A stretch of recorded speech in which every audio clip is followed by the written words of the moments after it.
Lily's Q, and we're here today doing some Berkshire Porterhouse steaks, basically. So what we have here is the Porterhouse. As you can tell, it's cut from the main thing. It has a main bone down the ring. You have the pork loin on this side. You have the pork tenderloin on this side. As you can see, this is probably the best two pieces of meat that come from the pig when it comes to like a version of a steak. And what we're gonna do is we're gonna reverse smoke these, and then we're gonna sear them off later. So the first thing we're gonna do is, obviously we have them on our tray. We're gonna get them seasoned. So we got the Lily's Q rub here. We're gonna like nicely shake the rub on. Again, the reason I like to use these shakers is I can get the seasoning exactly where I want it with the amount I want it. So it's very nice to use a nice even shaker. We're gonna shake these on. So we got Q rub going down. Now we're gonna put the brisket pepper on there. As we slowly do that, the salt will naturally pull out some moisture to the top of the porterhouse, which will allow the rub to stick. All right, so we would leave that for a few minutes while we allow that to adhere to the meat. So as we let it stick, we're gonna flip this over, and we're gonna do both sides of the meat. Obviously, you eat both sides, so you're gonna wanna season both sides. Again, we'll use the nice shaker of Q rub, get a nice even coating on the porterhouses. Again, this is Berkshire pork. Very nice heritage breed pig, which gives it that nice red color. You definitely don't want any pork that's the other white meat. That is not quality pork. So we've seasoned these up nice and neat. Now, reverse smoking, what we want to do is we're going to put this in a smoker. It can range around 250 degrees. We're going to smoke these until they get to about 130, 135 degrees. And then in that case, then we'll take them out, allow them to rest for a little bit, and then we will sear them in the firebox so that we can get a nice crust on the pork, and you'll have a nice medium pork chop when you're done with that. I like to cook pork only to medium. That way it has that nice juiciness still left in it. And we're gonna throw these on the smoker now. So we'll take them from the tray. As you can see, we got our smoker nicely at 250 degrees right there. So we'll open this door up and we will allow it to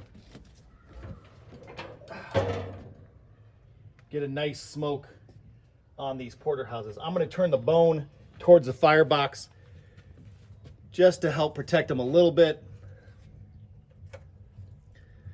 We'll place these down, right?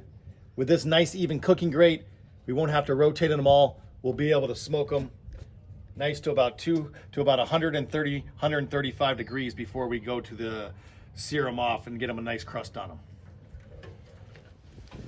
All right, so we're about to sear the pork chops that we had been smoking in the cooker here. So as you can see, I have a nice refurbished old Griswold flat pan. I really like to refurbish my own Griswold cast iron pans instead of buying some of the newer ones. You can find them at antique stores all over the place, and then online there's a lot of like ways to refurbish them. But I love to use cast iron, one, because it holds heat very well, so when you put the meats on there to sear, it doesn't lose its temperature, as well as it's just once you can get a nice season on it, it's naturally non-stick. But we're gonna use this one in the firebox to sear off these pork chops. So I'll grab this this cast iron. We can go around to the firebox. We'll throw it in. We're gonna let it heat up a little bit. We'll use some clarified butter to help sear the pork chops. So what we do is we just kind of lay that one in there on the logs that are burning. As you can see, we are smoking some stuff in the smoker, but we have the cast iron down in there. So we'll give that a few minutes to heat up. We'll lay some clarified butter on it, and then we'll sear off these pork chops that are smoked. So now we're gonna pull out the smoked pork chops. So basically what we're doing was we're reverse searing or reverse smoking. So we smoke first to an internal temperature of 130, 135. Then we'll sear in the firebox. But I'll open this up. We'll pull these pork chops out.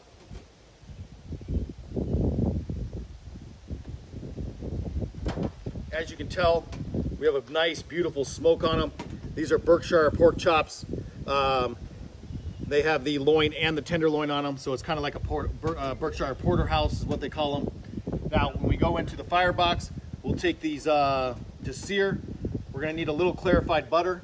I always like to use clarified butter when I'm either sauteing. One, it has a high smoke point so it doesn't burn. Two, it has a better taste than any grapeseed oil or any type of oil that you can use. It also has a high smoke point. So anytime I sear meats or vegetables or anything in cast iron, then I'm normally using clarified butter. Obviously, you can read online about how to make clarified butter at home. It's relatively easy. So I got some clarified butter here. We'll come over to the firebox. As you can see, there is a little bit of ash that has now landed on the cast iron skillet. So I just take a little damp rag, just put my hand in here, and I'll brush that off, get some ash off. And I'll take a little spoon of the clarified butter. You can see, we'll start to move it around.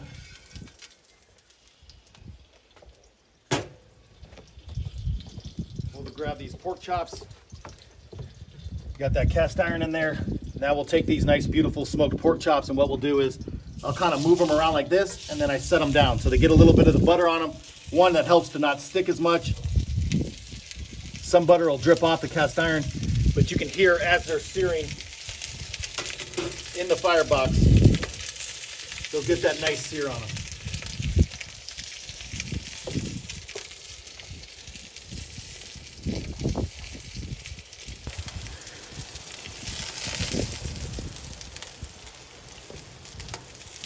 Flip these over after you see like one side gets a beautiful crust on it. Check the other one. Oh yeah, nice seared crust on it.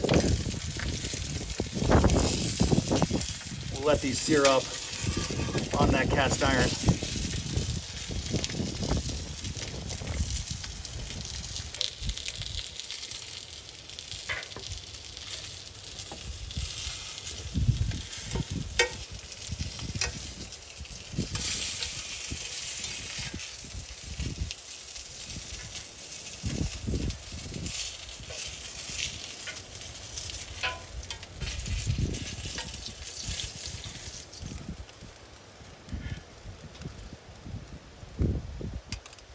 So as you can tell, we got a nice crust on these pork chops now.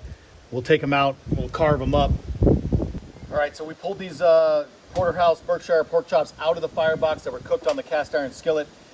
You can see we got this nice crust on them, right? Nice and hard. The reason we want to do that is because this is called Maillard browning, all right? That's where you sear a piece of protein and it makes it nice and crusty and brown. That gives you most of the flavor. That's why the best steakhouses in the world, they sear the complete steak. They don't just look for grill marks, all right? We want the whole thing as seared as much as possible. So we take this Porterhouse out. It's done resting. Obviously, you want to rest all your meats so that you can keep as much juice in them as possible. Again, we have the tenderloin on this side and the pork loin on this side, the bone down the middle. So we'll carve off that tenderloin and we'll switch sides, kind of feel for the bone a little bit.